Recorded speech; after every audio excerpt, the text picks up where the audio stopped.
Have you ever heard of the Ring of Fire? Did you know that the old world used this massive tectonic plate to get free energy? And I believe the military bases all over the world, they give it all away. The Aleutian Trench is a critical segment of the Ring of Fire, where we have shown before that military bases are covering this location. We all know that they are using the fault lines to harness energy today, where Russia has their largest geothermal power plant sitting right on this fault line. But today, we zoom out and we see the bigger picture. We see that this fault line is massive, and it's called the Ring of Fire, where we are told that there are over 450 volcanoes located along the Ring of Fire, a 25,000-mile horseshoe-shaped belt surrounding the Pacific Ocean. And then you have to begin to ask, what is going on under the ground? What is going on under the water that we can't see and that we don't fully understand yet? What are volcanoes exactly? Are they actually what we're being told? Or is there something so much deeper going on?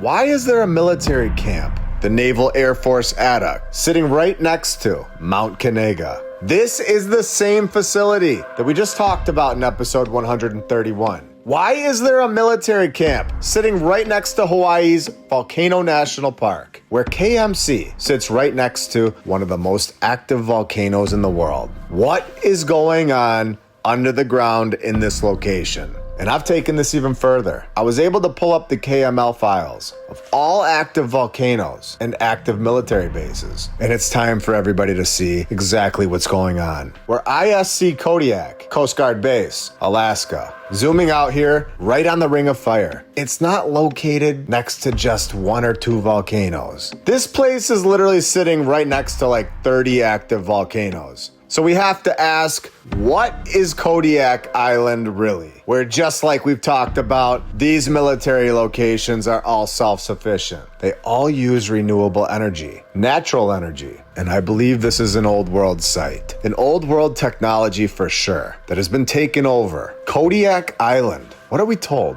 Where I believe they're harnessing energy from the earth, its fault lines, and volcanoes, earthquakes, dams, and the rest. And I believe it's powering something massive. Kodiak Island is a real-world example of near total reliance on renewable energy. It is the largest U.S. Coast Guard base. It has a hydroelectric generating station. It has wind power and massive industrial batteries.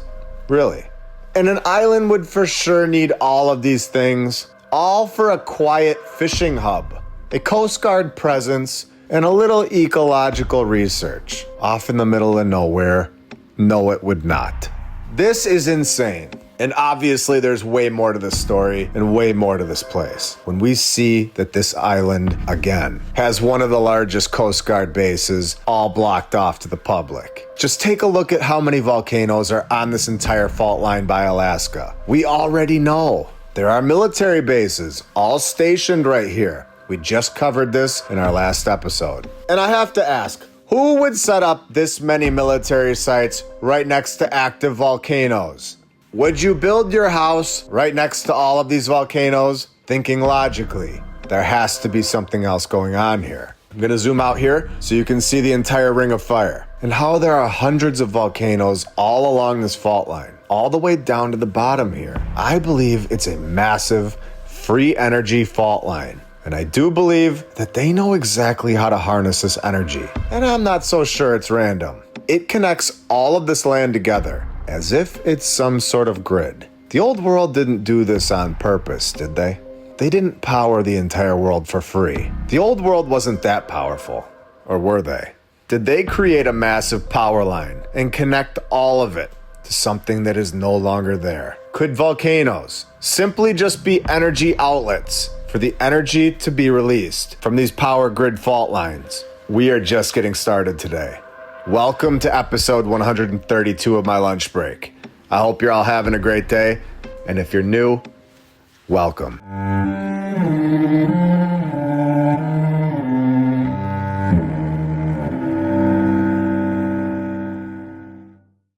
What if your coffee didn't just wake you up, but it actually made you feel sharp, focused, and ready for the day. That's the difference with 1775's Pea Berry coffee. These beans are rare, less than 5% of all grown coffee. They're denser, naturally higher in caffeine, and packed with antioxidants. That means more mental clarity, better energy, and zero crash. Each bean grows solo, high in the Bolivian mountains, and is hand-picked at peak ripeness. The result? A smoother, more concentrated flavor that kickstarts your metabolism without acidity or jitters. You're still getting the 1775's organic, small batch, small farm, single origin quality, just with a bean that goes above and beyond.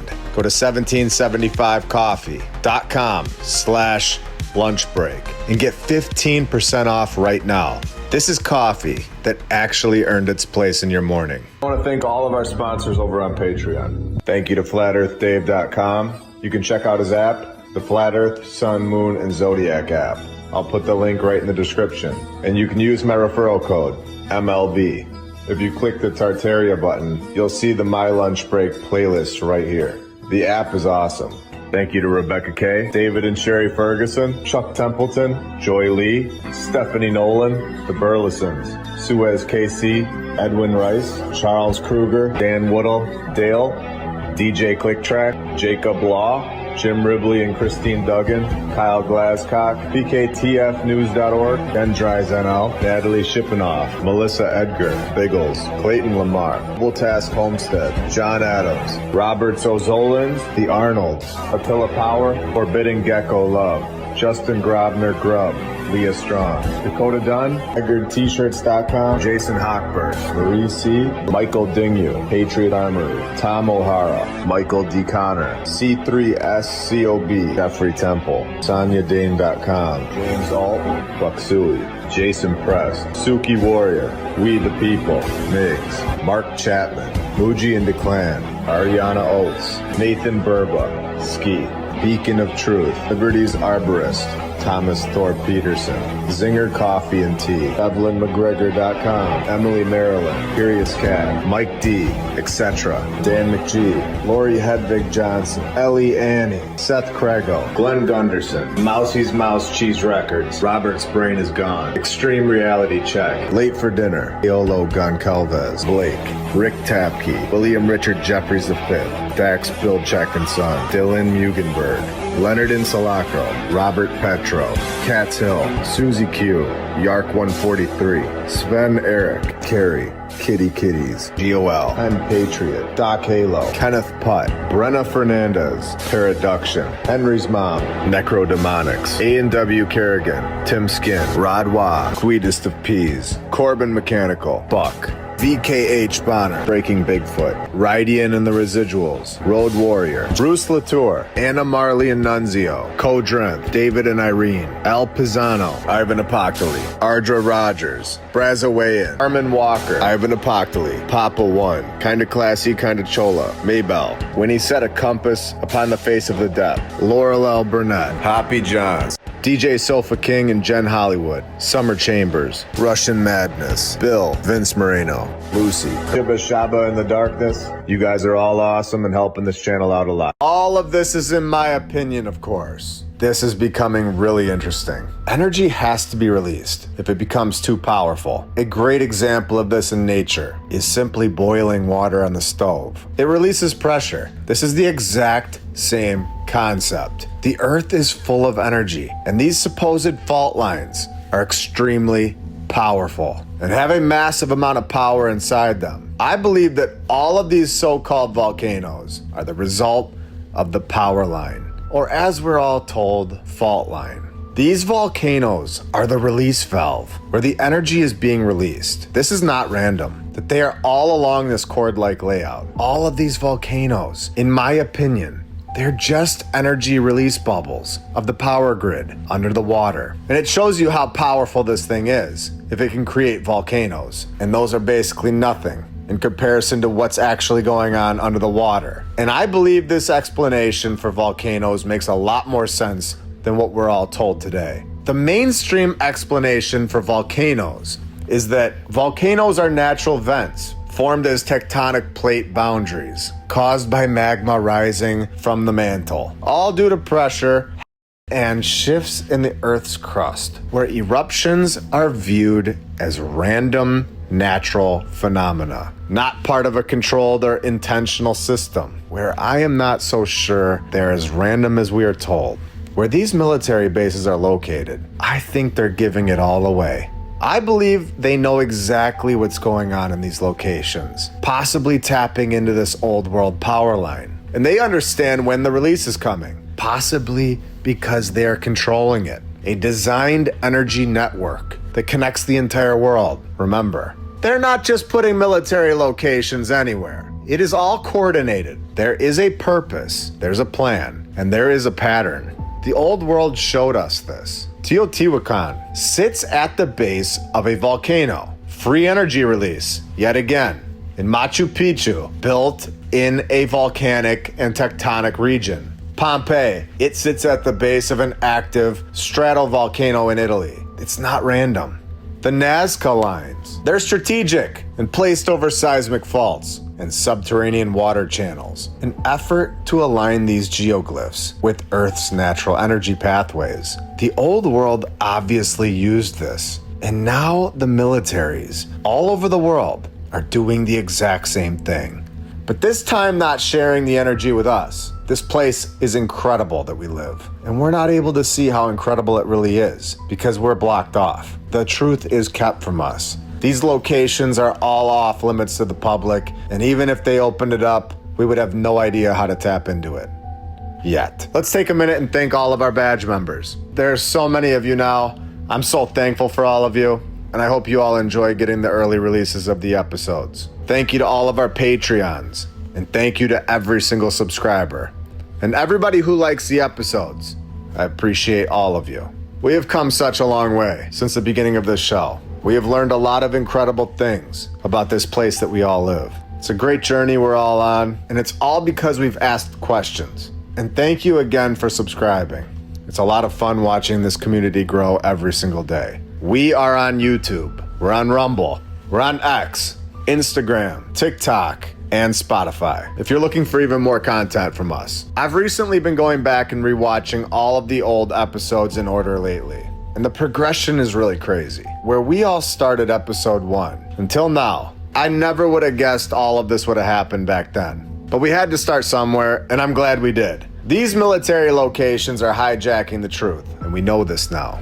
They are excuses for us being restricted. They are, in my opinion, they're harnessing energy underground. I think the building sitting on top of these locations is exactly like we saw in Russia in episode 127 in the D class, that these buildings that are constructed on land, I believe these buildings are fronts. This is the location, the exact location, where they descend into the ground and enter the overall complex, where the vertical shafts are under the building, where U.S. intelligence believes the shaft descends 1,400 meters into the earth. Knowing this, let's now go back and take a look at this location again. Kilauea Military Camp. It looks pretty basic from the sky, which I believe is exactly what they want everyone to think. Make it look like nothing's going on. But we know they have 1,400 meter shafts descending into the earth. We already know this. What are they doing here?